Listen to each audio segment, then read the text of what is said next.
মাঝে আর মাত্র একটা দিন, তারপরেই জামাই ষষ্ঠী।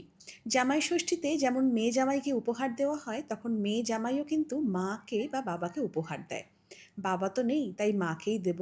বিয়ের সময় মেয়ের বাড়িতে একটা রিচুয়াল থাকে। মানে যখন মেয়ে শ্বশুরবাড়ি যাচ্ছে, হাতে এক মুঠো চাল নিয়ে মায়ের দিকে না তাকিয়ে পেছন ফিরে চাল এক মুঠো ফেলে দিতে হয়। বলতে হয়, মা, তোমার ঋণ শোধ করে দিলাম, যেটাকে বলা হয় কনকাঞ্জলি দেওয়া। কিন্তু সত্যিই কি মায়ের ঋণ শোধ করা যায়?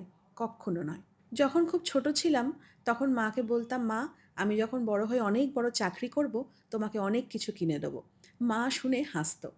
জামাই ষষ্ঠী উপলক্ষে আজকে মায়ের জন্য নিয়েছি ছোট্ট একটা হীরের নাকছাবি। ইচ্ছা তো হয় মাকে একটা হীরের নেকলেস দিই, কিন্তু সাধ্য আমার খুবই কম। তাই যখন এই নাকছাবিটা কিনছিলাম, ভাবছিলাম যে মায়ের কত গর্ব হবে, মেয়ে আমাকে একটা হীরের নাকছাবি দিয়েছে। এই হীরের নাকছাবিটা মা যখন নাকে পড়বে, মায়ের মুখটাও কিন্তু হীরের মতন জ্বলজ্বল করে উঠবে।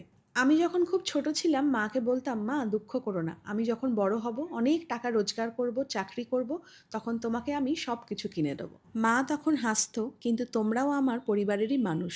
তোমরা কিন্তু এই মেয়েটাকে অনেক আশীর্বাদ করো, যাতে একদিন মায়ের গলায় ওই হীরের নেকলেসটা আমি তুলে দিতে পারি।